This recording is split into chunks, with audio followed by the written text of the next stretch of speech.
ও ভাই ওই এটা কি? আরে কইস না, এটা কিনা এটা হ্যাঁ? একটা স্বপ্নের বাইক, স্বপ্নের Honda? বাইক। এটা কি কোম্পানির বাইক? আরে ভাই, এটা কি কোম্পানির বাইক? তুই আবার এখন জিগাইলি এটা কি কোম্পানির বাইক? চায়না এত সুন্দর গাড়ি আরে বানাইছে। ভাই, চায়না বেশি দিন যায় না, এটা সেই চায়না না। তাহলে এটা হলো ইয়ামা R1 V4 ইন্দোনেশিয়ান ভার্সন। আপনি কি কন এটা আরে ইন্দোনেশিয়ান ভাষা ভাই, এটা যে অ্যাক্সেসরি লাগানো আছে তুই দেখলে তো মাথা তোর হ্যাং করবে রে ভাই। এটা যে অ্যাক্সেসরি লাগানো আছে, ও এটা মডিফাই করা।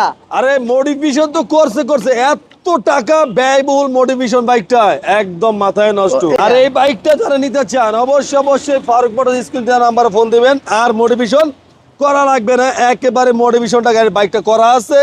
যাই হোক, যারা নিতে চান, আবার স্টার্টিং এ দেখেন কি লাগাইছে, এটা একটা হাই।